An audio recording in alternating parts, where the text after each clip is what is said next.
आप देख रहे हैं न्यूज रियल इंडिया, सच कहने का साहस। नमस्कार, न्यूज रियल इंडिया में आपका स्वागत है। आइए नजर डालते हैं आज की खास खबर पर।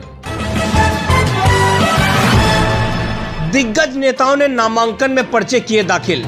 कलेक्ट्रेट में चल रहे नामांकन के दूसरे दिन की प्रक्रिया शासन और प्रशासन के सख्त इंतजामों के बीच संपन्न हो रही है। नामांकन प्रक्रिया के लिए दूसरे दिन प्रत्याशियों ने अपने पर्चों को दाखिल किया। भारतीय जनता पार्टी के आर नगर विधानसभा से प्रत्याशी सुरेश अवस्थी, महाराजपुर विधानसभा से भाजपा प्रत्याशी सतीश महाना, गोविंद नगर विधानसभा से भाजपा प्रत्याशी सुरेंद्र मैथानी सहित कल्याणपुर विधानसभा से भाजपा प्रत्याशी नीलिमा कटियार ने अपना पहला और दूसरा सेट नामांकन कक्ष में जमा किया। वहीं दूसरी तरफ समाजवादी पार्टी से कल्याणपुर विधानसभा प्रत्याशी सतीश निगम और घाटमपुर विधानसभा से सपा प्रत्याशी भगवती प्रसाद ने अपना नामांकन कराया। इस दौरान आप पार्टी की जीत सिंह ने भी अपना नामांकन कक्ष में पर्चा दाखिल किया। इस दौरान नामांकन कराने आए प्रत्याशियों ने जनता के बीच जाने और अपनी उपलब्धियों का बखान किया। कानपुर से संपादक अक्षांश चतुर्वेदी के साथ कौस्तुभ मिश्रा की रिपोर्ट, न्यूज रियल इंडिया में।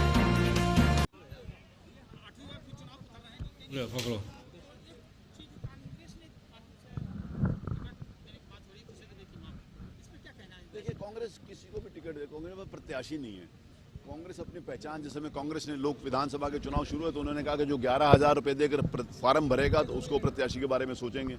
तो उनके बाद ढूंढ रहे थे कि 11,000 रुपया कौन जमा कराएगा। इसका मतलब उनका ना तो सिस्टम है ना नीचे संगठन है जो उनको बता सके कि कौन उनका प्रत्याशी चुनाव लड़ने की स्थिति में है। कांग्रेस आज अपने अस्तित्व के लिए लड़ रही है, अपनी पहचान के लिए लड़ रही है। उत्तर प्रदेश की 403 विधानसभा सीटों में अभी उनके पास 7 हैं, 2022 में 2 रहेंगी, उससे ज्यादा उनको मिलने वाली नहीं है।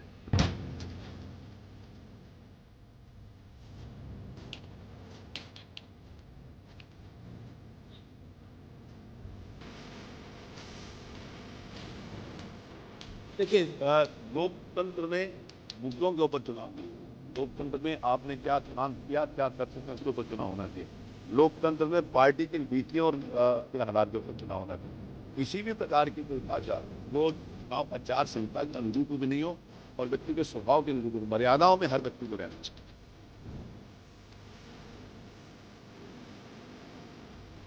मेरा ग्रैंडसन बहुत छोटा, अभी क्लास 4th में पढ़ता है। उसका करने लगा तो वो कहने लगा कि दादू हम साथ चलेंगे, अभी बहुत छोटा है। देखिए, हाँ, स्वाभाविक रूप से उसको पसंद करते हैं। वो मेरे लिए बहुत कुछ और सब कुछ है, लेकिन कानपुर से संपादक अक्षांश चतुर्वेदी के साथ कौस्तुभ मिश्रा की रिपोर्ट, न्यूज रियल इंडिया में। इस प्रकार का भी एक काल्पनिक प्रश्नों का कोई उत्तर नहीं हो सकता। आप सबकी दया और जनता का स्नेह, प्यार, विश्वास है तो निश्चित रूप से मजबूत रहेंगे। हाँ, देखिए, आज मैंने शुभ मुहूर्त पे 12:57 पर जो मेरा मुहूर्त था उस पर मैंने पर्चा दाखिल किया और गोविंद नगर विधानसभा में पहले नंबर पर ही मेरा पर्चा दाखिल हुआ और पहले ही नंबर पर इस फार्म को भी मैंने 11:11 पर 25 तारीख को प्राप्त किया था। और जिस प्रकार से मेरे 2.25 वर्ष पहले ही मैं विधायक बना, लोगों ने मुझे आशीर्वाद दिया और विधायक बनते ही तुरंत कोरोना की लहर आ गई और 1.5 वर्ष कोरोना की दोनों लहरों में कोरोना की भेंट चढ़ गया। मात्र 10 महीने का मैं विधायक और 10 महीने में मैंने प्रमाणित किया है कि किस प्रकार से एक विधायक को अपने आचरण, व्यवहार और सरल उपलब्धता के आधार पर अपने सुलभ लोगों की रीच में रहते हुए कैसे अपना आचरण व्यवहार करना चाहिए, लोगों की सेवा करना चाहिए, दुख दर्द में खड़ा होना चाहिए और उसके अलावा लगातार लोगों के लिए सेवा करते हुए और सदन का प्रयोग करते हुए माननीय योगी आदित्यनाथ जी की कृपा से और माननीय नरेंद्र मोदी जी की कृपा से, प्रधानमंत्री जी और मुख्यमंत्री जी की कृपा से 225 करोड़ रुपए के काम मात्र 10 महीने में मैंने कराने में सफलता प्राप्त की, जिसकी पूरा चिट्ठा मैं जनता के सामने पेश कर रहा हूं कि जनता मेरी कॉपी को जांचे। और मुझे विश्वास है कि जनता मुझे पूरा आशीर्वाद दे रही है और मेरे साथ पूरी जनता मेरा चुनाव लड़ रही है।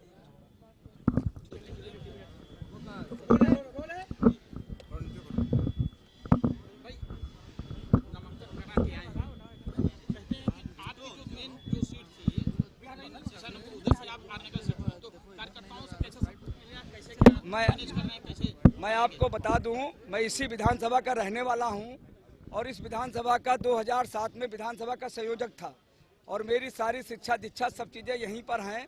और मैं बताना चाहता हूं कि ये सीट जनसंघ की सीट है और जनसंघ की सीट में पिछली बार कांग्रेस के समझौते से ये सीट रुकी थी।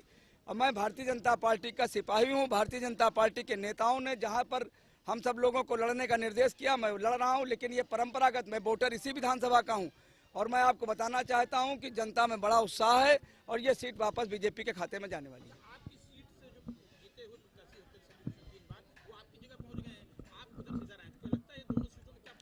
देखिए, वो भी सीट बहुत अच्छी है, ये भी सीट बहुत अच्छी है। वो हमारे बड़े भाई हैं, वरिष्ठ नेता हैं और निश्चित तौर से वो पार्टी ने जो निर्णय लिया होगा, कुछ सोच समझ के निर्णय लिया होगा। अब की बार हम सब लोग जो तीनों सीटें हारी थी वो भी सीटें जीतेंगे और बाकी सीटें भी जीतेंगे। योगी जी का 5 साल का कार्यकाल, माननीय प्रधानमंत्री जी का 7 साल का कार्यक्रम, वो सारी चीज़ों को लेकर हमने जन कल्याणकारी योजनाएं नीचे तक लेके गए हैं और उन सबको इतना समर्थन मिल रहा है। जिस तरीके से कोरोना महामारी में हमारे पार्टी के जनों ने काम किया, प्रधानमंत्री जी की योजनाएं थी, पूजनीय योगी आदित्यनाथ जी की योजनाएं थी और उसके बाद सरकार में जो हम सब लोग पंडित दीनदयाल जी के एकात्म मानव दर्शन के ऊपर जो योजना चलती हैं, उसी के आधार पर हम सब लोग जनता के बीच में जाएंगे।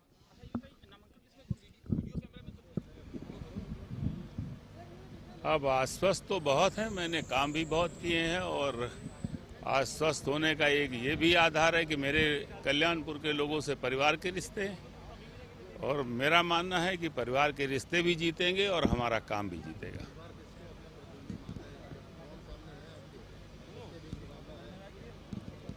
अभी तो एक पार्टी का टिकट ही नहीं आया, मैं क्या बताऊं। जब एक टिकट और आ जाए फिर बताऊंगा किससे मुकाबला है। अब ये तो जनता तय करती है यार कौन मुकाबले में है? अब फिलहाल दिख तो कोई नहीं रहा, बाकी देखेंगे, वक्त बताएगा।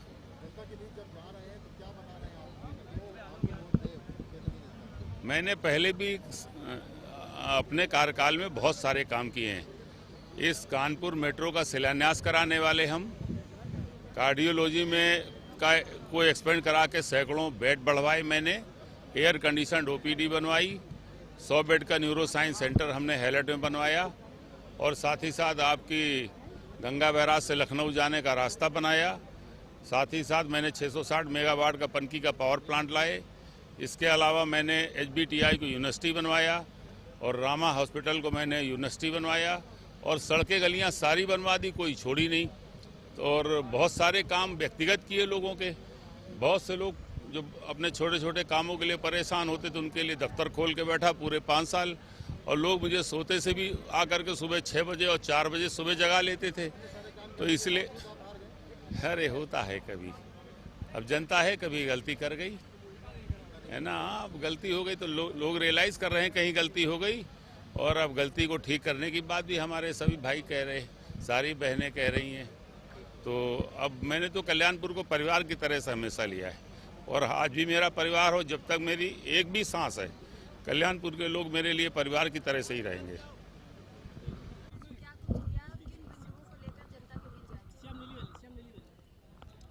ऐसा है कि हमारा 45 साल का राजनीतिक कैरियर है।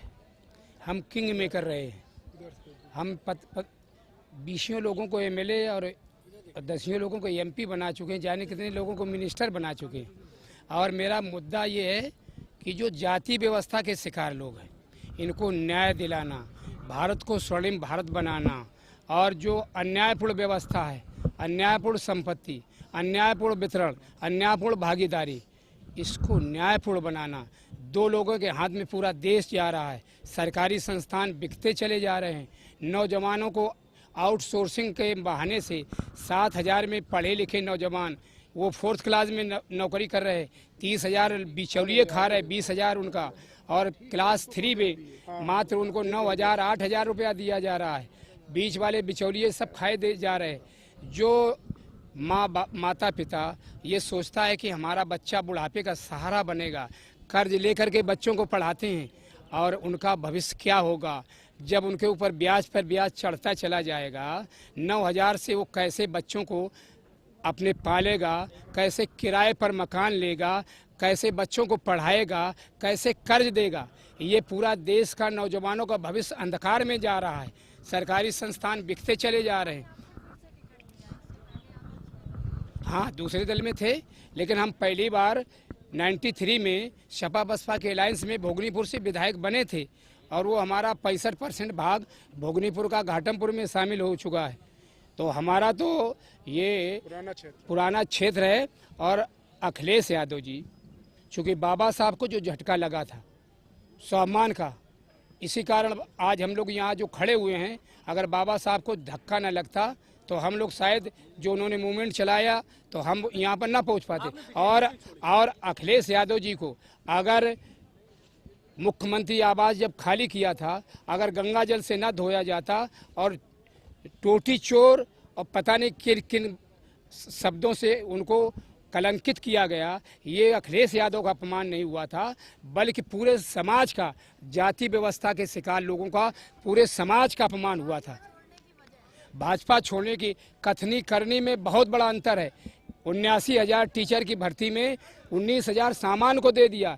11,000 मेडिकल कॉलेजों में जो छात्रों को पिछड़े वर्ग को मिलना चाहिए था, वो 11,027 पद सामान को दे दिया।